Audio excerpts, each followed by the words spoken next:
saw last year, I had something that looked quite a bit like this, called it Rampage. I used pretty much the same shell, but I redid the whole drivetrain, added a few goodies, and had a friend do this nice airbrush paint job.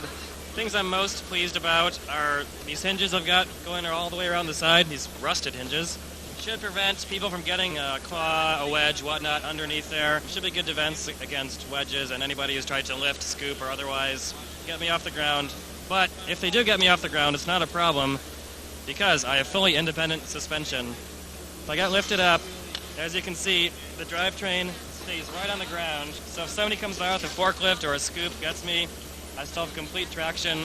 Most of the weight is directly on the wheels. The shell is a lot lighter than the drivetrain. So if anybody gets me picked up, whatnot, I should be still set, be able to get away or do whatever. I made this because last year a lot of robots got hung up on really small objects. There are a lot of lifters, scoopers, wedges.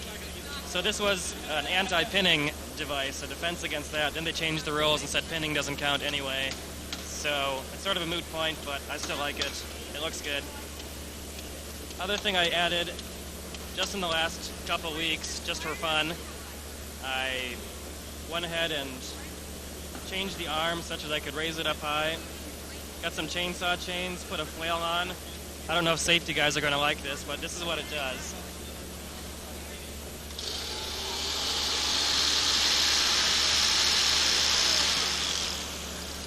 Which may or may not throw shrapnel up into the audience. That's for the safety guys to decide. But there's a net up there, so it should be okay. So anyway, those are a lot of fun. I really like those. It all just opens up, easy to work on because there's nothing to take apart. I can flip it on its back and open it up if I didn't have that arm bolted up at the moment. Everything's just on these same hinges, just like these hinges. I have ball casters on here that let the body slide around pretty slickly, so there's not a whole lot of friction from dragging the body around. I'm going to lube these up and I replace them every now and then because they get really chewed up and they stop spinning around. I have a Craftsman 14.4 volt cordless power drill. Batteries and the motors and the weapons are taken out of the same power drill. The drive motors, I have no idea where they came from. They're from some surplus store in LA. I have no idea what they're for, but they're pretty tough. I have Novak Rooster ones from, got them through Tower Hobbies, a typical RC car device, but those are meant to handle about 4 to 7 cells, and these are 12-cell battery packs. So I have a couple of Tekin Titans that I can throw in if I think these are going to fry.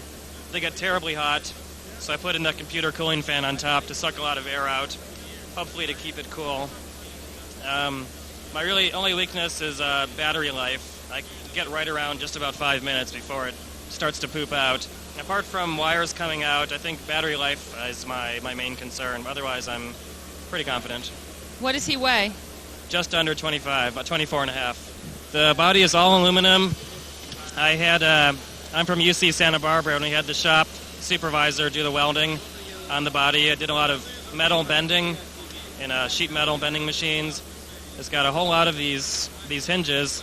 Everywhere you see a bolt, I have something called nut certs, which are rivets that are threaded. So you drill a hole, pop in this rivet, and the rivet has threads, so you can put a bolt right into it. Pretty much the whole thing is put together with these. Every bolt, everywhere, holding the whole thing together are these fabulous little nut certs that I'm really pleased with.